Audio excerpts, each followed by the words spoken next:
Ladies and gentlemen, I am Rick Godley. We are at the Lincoln Parish Museum and Historical Society. We're upstairs. And the gentleman to my right, your left, Kenny Covington, I saw a post of his on Facebook yesterday about a book that he had published. And I said, you know what? Let's try and get him in some Christmas sales, if you will. It's on Amazon. And let me post the link there. Well, Kenny is trying to see if are we popping up on your page yet? Not yet. Not yet. Okay, so, and then he's going to share it with his followers on his Facebook page, Fishing with Kenny, the best of Bayou life at Amazon, and that's the place to go and get it. And how are we looking over there, Kenny? Are we in? I still have not seen anything. Go to Godleyworks, and see. Because what we want to do is, if he can stream it down to his network of friends, and we'll be able to take some questions and comments for it. Now that's Rick Godley. We're going to check the camera angles. We're upstairs at the Lincoln Parish Museum and Historical Society. And the book, Fishing with Kenny, the best of the Bayou life, just released yesterday. Are we there? I think so.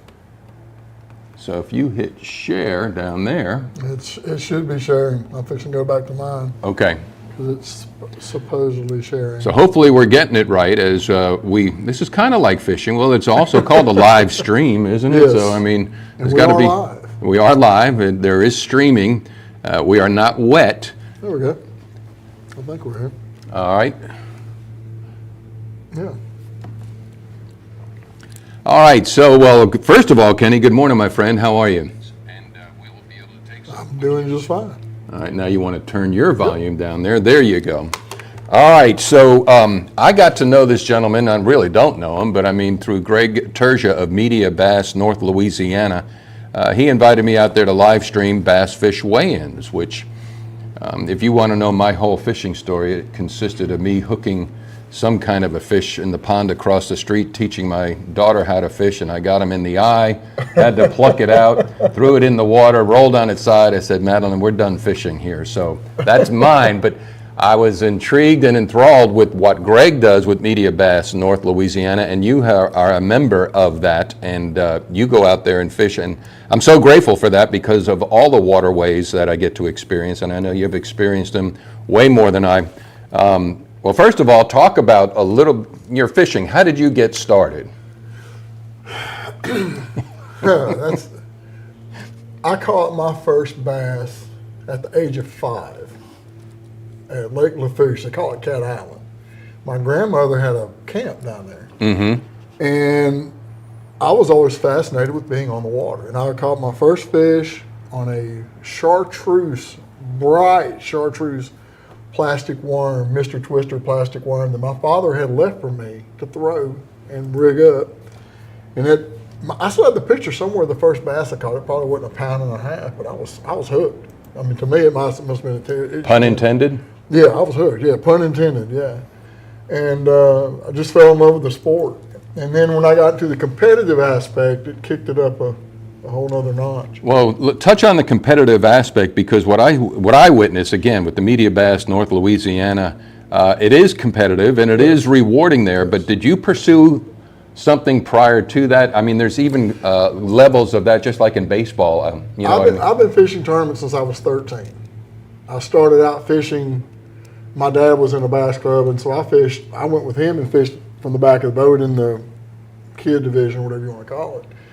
And then I got to a point where fishing behind my dad, I was beating a lot of the guys in their regular tournaments. I was catching more fish than they were.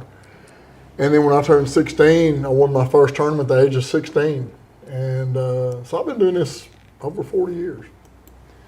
So you got hooked. Now, yes. Was it the thrill of the victory or just the thrill of the experience? Because I've been watching on your Facebook page. It's never a bad day when you go out fishing. However, remuneration, big word alert, and I know you know what that means because you're an educator as well. Yes. Did that kind of entice you as well when you first got your first check, and how much was that? I won, I think, $60. But no, that's not what hooked me. What hooked me was the defeats. Explain. Winning is great, but you don't learn anything from winning. The defeats of, well, how could I have done this better? Or how could I have, what did I do wrong? I've never lost a tournament. I just run out of time to win it. I don't mean that to sound egotistical. No, Tex Cobb said that when he fought Muhammad Ali, so we just ran out of rounds. Ran out of time. But it's the grind. I still love sitting in my boat 2 or 3 hours and working on tackle, getting ready for a tournament. I still love it. I like the grind of it. The wins are great. Right. I've been blessed to win more than I probably deserve, but I remember the defeats more.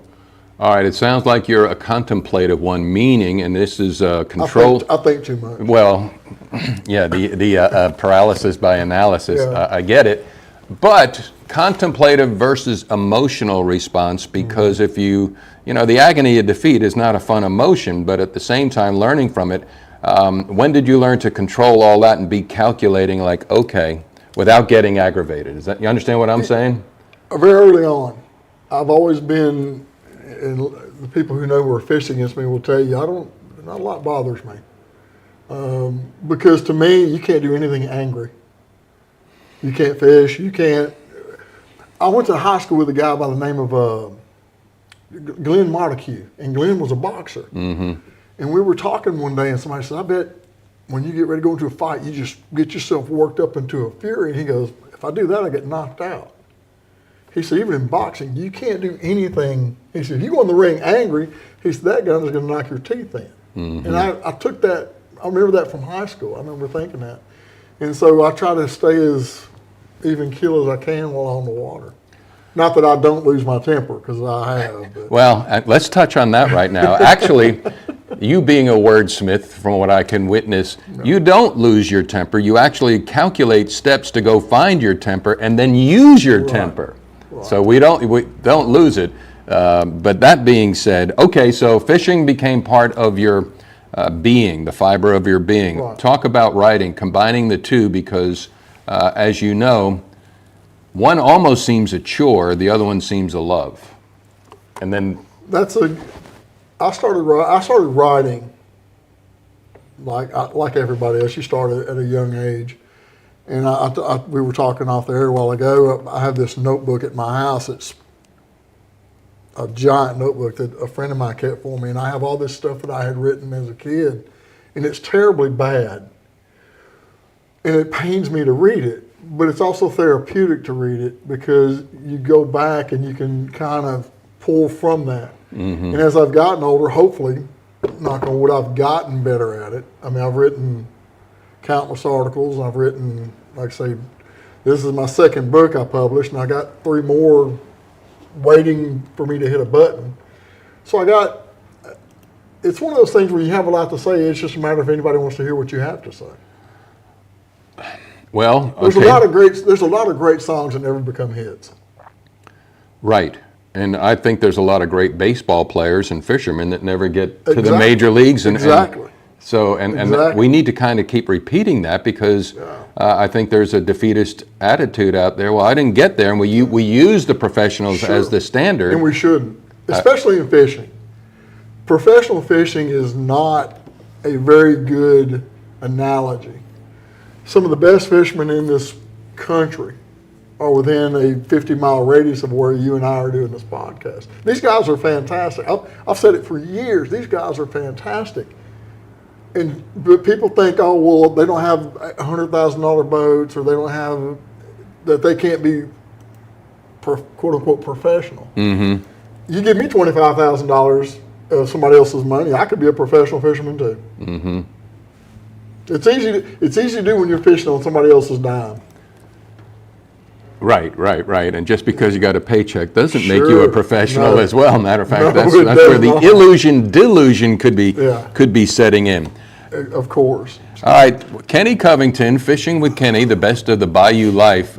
You floated this out yesterday, and that's why you're here today. Only available on Amazon. Folks, go to Amazon, order it there, and have it sent in. So, as I'm learning to find out with you who you are, Fishing with Kenny, the best of Bayou life, you actually have written articles in Bayou Life. Yeah. How long did that take us back to the beginning of that? I've been writing for Bayou Life over 10 years. That was the hardest part of doing this book, was taking, and I had spoken to Cassie, the owner and editor of Right. Bayou Life, said, look, I had this idea, because I wasn't sure how the copyright worked. I didn't know if she owned the rights to my articles or if I owned them, and she said, oh no, you can use them for whatever you want to do. So the compilation process was, how do I get this down into a manageable, because when you've written over basically 150 articles, and you're trying to condense it down, it's kind of hard to do. So the book, I think, is the right size. It's like 75, 80 pages, which is, because if you get more than that, you're losing attention span. You know, no matter what Right. the topic is. Nobody likes to read 100 pages of of what they like to do best. I mean, they just don't. So Fishing with Kenny, the best of Bayou life, 10 years. So, I mean, we're talking, is that a monthly publication? Yes, sir. So 12 times 10, I'm not a real math major, that's 120, so that's 1,200? I've done about 10 140 articles with them. 140. Wow. So Wow. like I say, when you're trying to narrow it down to 50, and that's why I wrote, when I was talking about, I got enough material for 2 or 3 more volumes, which I probably will do over time. But I'm really happy how this one turned out.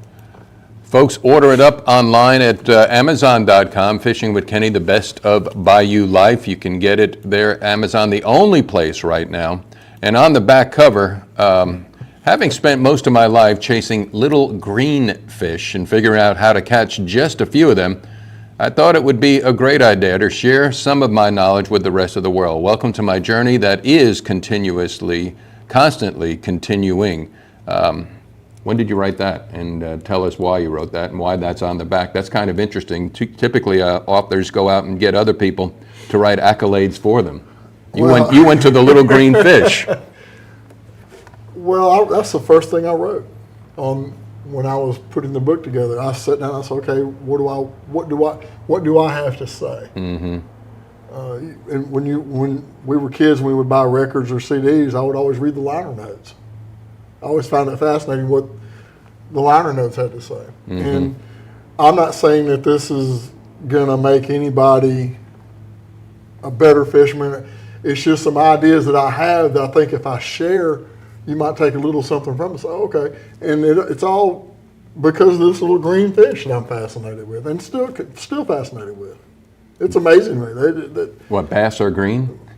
Well, it depends on the color of water you're in. I caught one recently that was as gold as your ring. Wow. And I'd never caught one that color. It was interesting. So the book this is your second book. Yeah. Give us your first book. The first one was called Thoughts and Things. And it's on Amazon as well.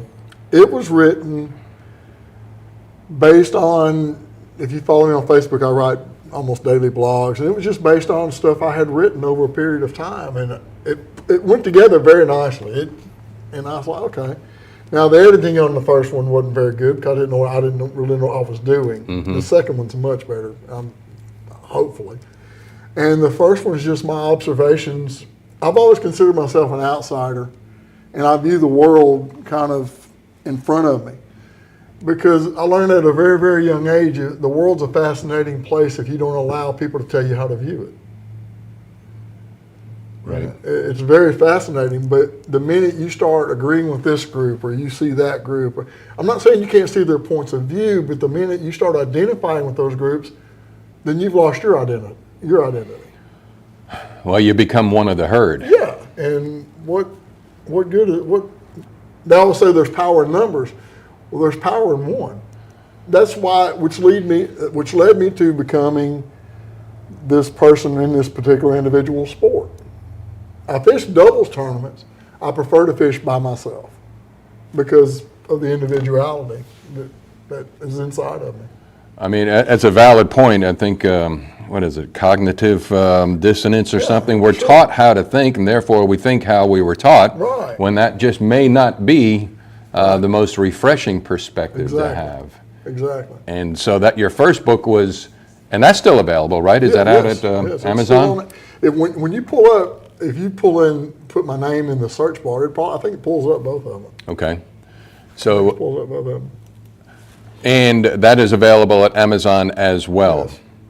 All right, so we're streaming live, and I don't know, Kenny, why don't you check and see if you got any page or anybody coming to your page. If you have any question or comment, feel free to throw it up on Kenny's page, and I'm looking here at the Godleyworks page, as we're here to help promote as well as sell the book, Fishing with Kenny, The Best of Bayou Life. You can get it at Amazon. Let's circle back again now to the, just props to Greg, Media Bass. There's a lot of fishing here in the great state of Louisiana. Talk about when you got involved with that, and okay, I don't want to say I'm a virgin fisherman, but I'm pretty much close you can get to that. And but can somebody as rookie as me get a rod, reel, and a boat and go out there and cast your luck? Nothing to it. Really? That's the greatest thing about this sport. Anybody can do it, no matter how old you are. We fish these tournaments now, and I'm at the weigh-ins, and I'm looking around. I don't know anybody because they're all so young. But yeah, anybody can do it. Mm-hmm. I know some great anglers in their 70s and 80s. They're still really good fishermen. And I know some teenagers that I don't like them because I can't beat them. But it's like I told one young man the other day, I was talking to him, I said, "You're young, you're talented, you're good looking." I said, "I don't like it." Right. You can compliment them, but you don't have to have love in their heart. I get it. I get that. Awesome. All right, so I'm going to ask a question. Person of influence, because somebody had to influence you, because I don't know if every person out there, I don't write as much as you, but it is a chore. It's a mental commitment to actually sit down, do it, and then work through it as work yourself out of it and let it happen. Who helped you conquer that process where you can write articles on a monthly basis? My mom was a writer. My mom writes. And so I think I got that from her. Mm-hmm. My dad was in the military, so there's just dedication to duty. Once you have to be disciplined. Right. To do anything. Right. I tell people all the time that what separates an average angler from a good angler and a good angler from a great angler is detail. Everybody can throw a rod and reel. Everybody can pick out a bait. Everybody can, but it's who ties the best knot, who's consistent on doing the little things to make the bigger things easier. And that's what and writing's no different. I think the thing I'm most proudest of, as far as writing, 90% of the things I write are produced, and as soon as I write them, I'll leave them alone. Now I have to go back later and maybe do some editing as far as a book is concerned, but like with my blogs and stuff, they're written, I'll sit down, I'll write, and I'll leave them alone. Yeah, it's just, I've never considered writing a talent, because it's like singing. Everybody can do it, just some do it better than others. A lot of people do it better than me. Everybody does. He's Kenny Covington. I'm Rick Godley, and we're talking about the book, Fishing with Kenny, The Best of Bayou Life, where you can pick it up at Amazon.com. Amazon.com, monthly articles in Bayou Life as well. So you said 148 articles you've written. Does 1, 2, or 3 come to your mind? You're like, you write them and you let them go and grow. Right. But is there one that said you have a favorite that you remember? Or do you get one that more people gave you more feedback on and you didn't realize that would be that kind of an article? 2 of them come to mind. One, Martin Elshot, who recently celebrated their birthday. Happy birthday, Martin. I saw him at a tournament, and I had written an article about spinnerbait fishing. And Martin said, "Hey," so I read your article. He said, "That was a really good article." He says, "There was some stuff in there that I didn't know." Now, I had fished against Martin since I was a kid. But here's this gentleman taking the time to say, hey, thank you, I learned some stuff I didn't know. That one stood out because you don't know if what you do reaches people. You don't know. Right, right. And probably my favorite, the favorite one I wrote was about my father. My dad, I'll paraphrase it real quick. My dad, when I was 11 or 12 years old, was at a garage sale. And he grew tired of taking me to the lake. We live right down the street from Shinny Lake in West Monroe. And he grew tired of taking me to the lake every day. He bought a aluminum boat at a garage sale for $25. Mm-hmm. This was 79, excuse me. To me, that was a $50,000 boat. But he knew at that early age how passionate I was about it. Mm-hmm. And I wrote an article about him. And I still can hear his voice in my head when we're sitting here talking, but that one stood out more than any other one. How long did he live in your life after that, and did he realize the impact, or did you have the chance and opportunity to tell him? You may have thought what you did was a nice gesture, but it had a profound impact. Did he realize that? The 2 days before he died, we fished a tournament together. And we had come full circle because then I was in the front of the boat, he was in the back. And so, yeah, he knew. He knew the monster he created, as somebody says. He told somebody one time. I fished a tournament against him one time, and one of his friends was kind of needling him, hey, yeah, because I was like just a kid. I was like 18 or 19. He said, yeah, your son just stomped your teeth in. And my dad said, I trained him well. Right. So yeah, he knew. I wish he had lived longer to really see how all this progressed. Well, and to that point, may that be an inspiration for whomever is watching this now and or watching it later on. Don't underestimate the power of what you do in the influence of either your family or immediate friends. Because, you will not see the results of that in high probability. Well, touch on that. Teaching, you're a teacher. When did you get involved in that? And why? I fell into that. My minor in college was history, and I have a public relations degree. But I went to work for a private school that's no longer here. I went to work in admissions. And I was sitting in a cubicle, and I hated it. Mm-hmm. I hated it. So I was like, I have to get out of here. I've got to go do something where I'm not confined, much like a fisherman in it, So I left, and then I came back to work for them. And one of the agreements of me going back to work was I had to teach a class. In a movie that changed my life as far as education, I saw the movie Dead Poets Society with Robin Williams. Oh, and Captain, my Captain. And I said, if I ever teach, that's how I will do it. Now, teaching's like stand-up comedy. You have to put your own spin on anything. Right.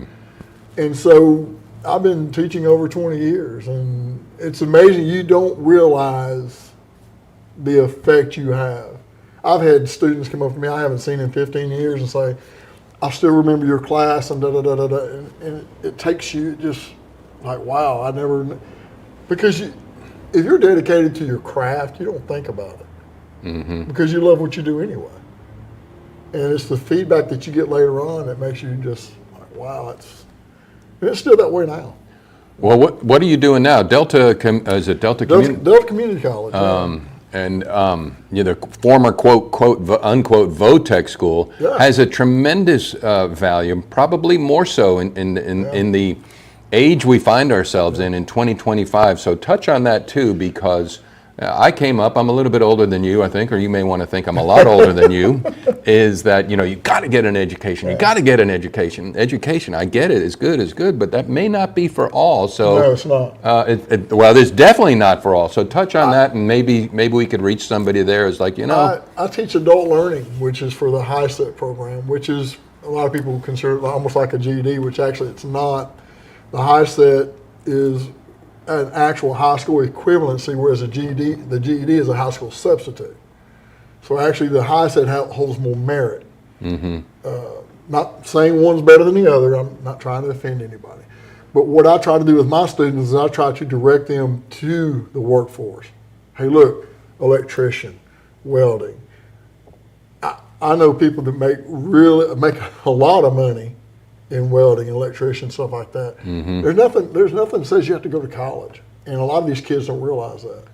Well, and so I try to steer them in that direction. You know, what came to my mind as I'm talking to you, we're born into this bipolar world, and you're either a white collar or you're a blue collar. I mean, that sort of stuff's gotta go, and one is not greater than the other. No, I fight that battle every day, because I had a young man told me one day, he says, my mom thinks I'd make a good counselor. And I said, you can't stay off your phone long enough to counsel anybody. How could you do that? I don't mean to smile. No, I know, but... The best story, I'll tell you the best story. I had a young man in my class. This was recently. He said, Mr. Kenny, he says, have you ever been tested for autism? I was like, what? He said, you ever been tested for autism? I was like, no, why would you think I need to be tested for it? Now, this kid's dead serious. He says, well, you don't like people. He said, you have no filter. He said, you're a picky eater. He said, he had this list of things. He goes, all those are traits of people with autism. I said, I'm not autistic, I assure you. He goes, there's no sense in living in shame. He said, I know the right people we can get you to talk to. And he was dead. Right. He was serious. And these students and sincere. These students were looking at him like, okay. Yeah, he graduated recently. So. That's good. All right, back to point. Fishing with Kenny. Order the book, Amazon. And what's the process on this? Do you know if somebody goes to Amazon, book will come not in time for Christmas, I wouldn't think. And that doesn't matter, right? Or a friend of mine ordered a copy yesterday, and they told him it'd be in Tuesday. Wow. So evidently the turnaround's pretty good. Okay. But even if it doesn't come in for Christmas, it still would be a really good. If you have a young person who's really getting into this sport, I think my book would help them become a better angler. The older guys like Greg Terzia's of the world, Mr. Know-It-All, right? Well, the older guys, that's the problem that older guys have with technology, and I get it. I'm the same way where the tournaments are going towards the technological aspects of things. We're slow to embrace it, and I told Greg I was going to try to fish this whole year without any electronics on my boat, just to see how it's going to transpire. But my book is directed toward those people who want to learn the art of fishing. Now, I do a lot of my articles are based on the thinking process involved with the sport, because technology does the thinking for you, and I don't think that's healthy. I really don't. That's just my 2 cents. But no, I get it. Matter of fact, as it says, it's a how-to book that takes the look at the lures, technologies, and strategies to make you a better angler. Also, several articles that will focus on the mental aspects of the tournament, angling, and how to improve the angler mindset to achieve more success on the water. Give me a cliff note on that, or a Kenny note on is there a biggest mindset to hurdle? Yes. What's that? Fear of failure. You can't fish effectively and worry about not weighing in a fish. Because the more you paralyze yourself, well, I got to catch one, the harder you try, the less successful you're going to be.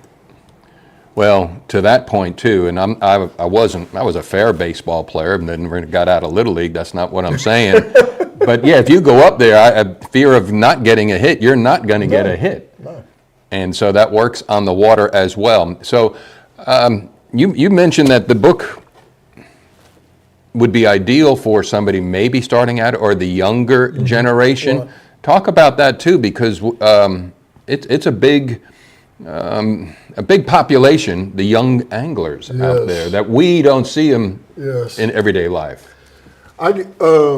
My last boat I sold, a young man bought it, or his family bought it. He was fishing for the ULM fishing team. And a lot of times when I'm talking to younger anglers, they're bringing up They don't ask me questions about, well, what kind of depth finder. They're asking me, well, why did you use this particular lure at this particular time? They're asking about the nuts and bolts of the sport instead of the facade on the front of it. They're wanting to know. It's a thinking man's game. The better thinker you are, the better you are on the water, which goes back to our emotional control. Mm-hmm. You can't make underwater decisions if your mind is cluttered. You know. Well, I have a picture here, you can look at it, where you tried to make some underwater decisions with the boat being underwater. Yeah. Greg got a big kick out of that. What's the story on that one right there? I was fishing a Arkla singles tournament on Darbone, and my boat was in the shop. That picture is me trying to get the water out of my partner Lebo King's boat so I could finish fishing that day. Oh, so that's not your boat? No, that's my... Oh, that is your boat? No, it's not. It's my friend's boat. That's my friend Lebo's boat. Oh, and wow. we had a bad storm come in, and it sunk his boat. And that goes back to the mental part, because Greg asked me one time, he said, what made you... He said, I would have just went to the house. I got my friend's boat loaded up. I called the tournament director. I said, hey, can I get in the boat with Greg Terzian and finish fishing today? Mm-hmm. And Greg was like, I'd have been like, I'm done. I'm going to the house. But it never occurred to me to not do that. I kept thinking, I got to get back fishing here at some point. So it's... I understand some people consider it, or you could consider it overkill to think that process. I understand it. It's like my preparation for tournaments. I got a good friend of mine, Darren Fuller. Darren and I fished together a few years. He's an excellent angler. And Darren was like, he said, isn't that kind of obsessive what you do? And I'm like, but it's only obsessive if you don't want to do it. Right. You know? Well, if there's no joy in it, then it's obsessive.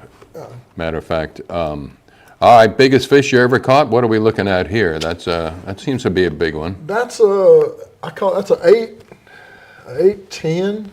I caught at Caney last year, and it's the second biggest one I've ever caught.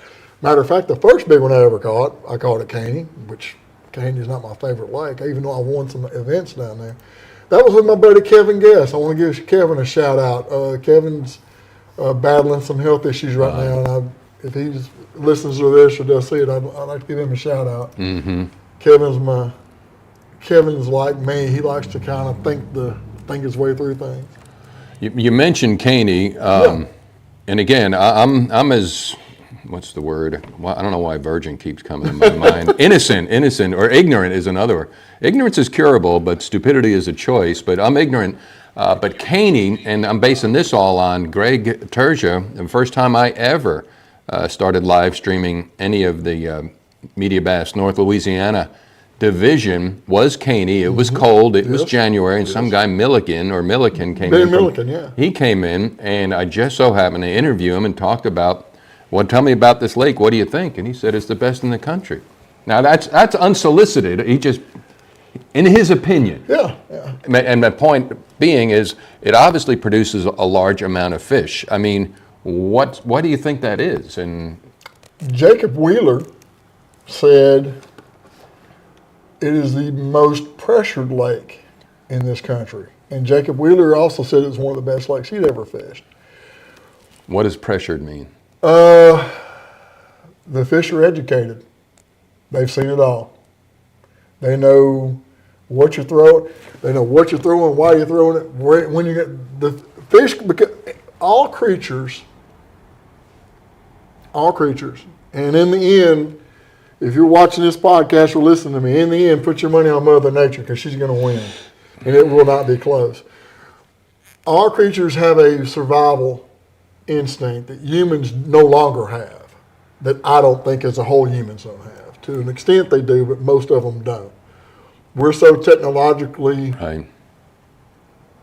dependent, our instinct for survival has waned. Fish are just like any other creature. They understand pressure. They know what boats sound like. They know, a good friend of mine, Connor Nimrod, told me, and Connor's a technological guru, and he said, these fish are getting accustomed to hearing these pings on these live scopes. He said, I've seen schools of fish, you pull up, and they go, he said, they're gone. They know. And Caney is like that. I mean, they get so much pressure. I mean, so what you're telling me, they get pressure, they're getting smarter, learning by experience, so they live longer and they grow bigger. Yes. Wow. A big deer is like a big bass. They don't get old being stupid. But if you notice, most of your bigger fish are caught during the spawn, just like the bigger deer are killed during the rut. The reproductive cycle causes that to happen. But most bigger fish live because they're not stupid. There's a percentage of fish in every lake that never bite a bait. There was a study I saw, my aforementioned Kevin Guest friend told me, there's a study like 30 to 40% of a fish in a lake never strike an artificial lure. Really? Yeah, they're like, yeah, I'm not doing this. Wow. Yeah. So yeah, even fish can be conditioned. Interesting. All right, so are you getting any questions? If not, we'll kind of wrap this up. We started this because Kenny had posted up yesterday his book, his most recent book, The Fishing with Kenny, The Best of Bayou Life, which is a compilation of the articles that he writes in Bayou Life. And you can get it at Amazon, Amazon.com. And one of the things, we'll see how this thing goes and grows, but you said the book is divided into seasons. I don't think it's coincidental. We're right here on the winter solstice, 12/21 of 2024. Today. I know, it could be this very minute. I don't know. I did the book by season because I couldn't do it by chapter because there's so many variables.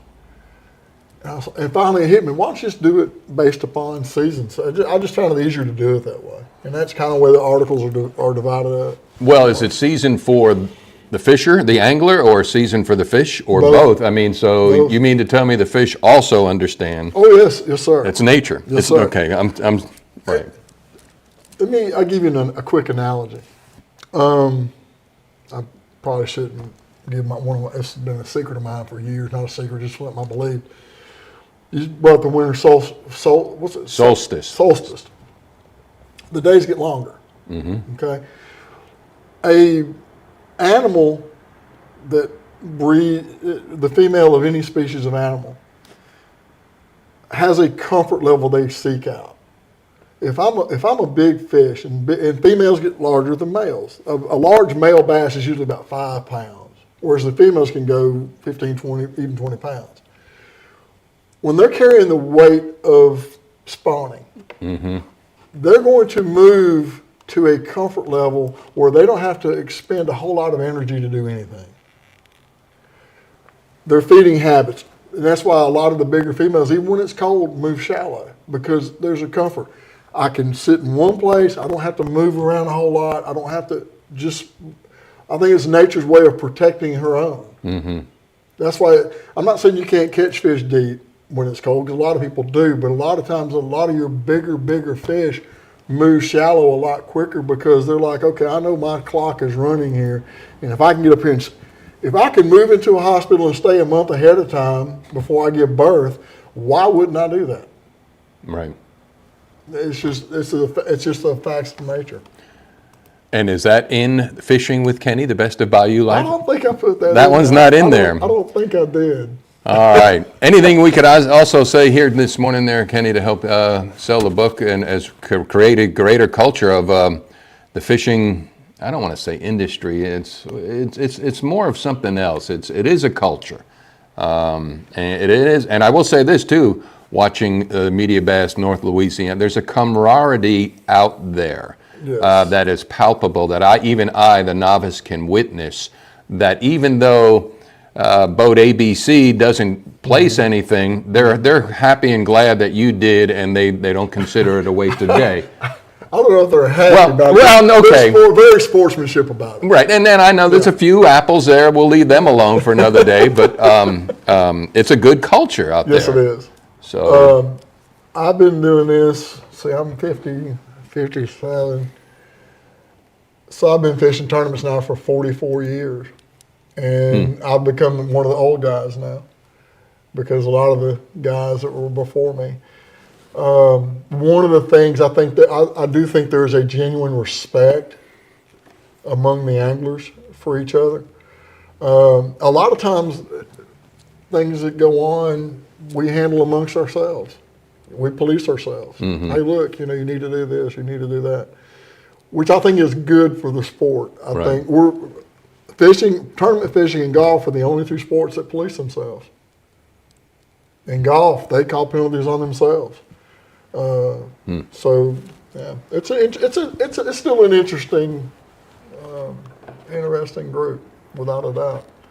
Some very diverse characters. Some very diverse characters. And that could be another episode at another time, but we won't go into that. Greg Terzian being one of them. We won't go. Fishing with Kenny, Amazon, Best of the Bayou Life, Amazon.com. Order yours today. Any other closing thoughts, closing words? I appreciate you having me on. This was a blast. I just enjoy talking about the sport and kind of about the world. They go hand in hand. Yeah, sometimes we divide where it's not supposed to be divided, but get the book, and then I'll probably see you out there on the Media Bass. I hope so. MediaBass.com, North Louisiana Division. I'm Rick Godley, he's Kenny Covington, and we will stream you later.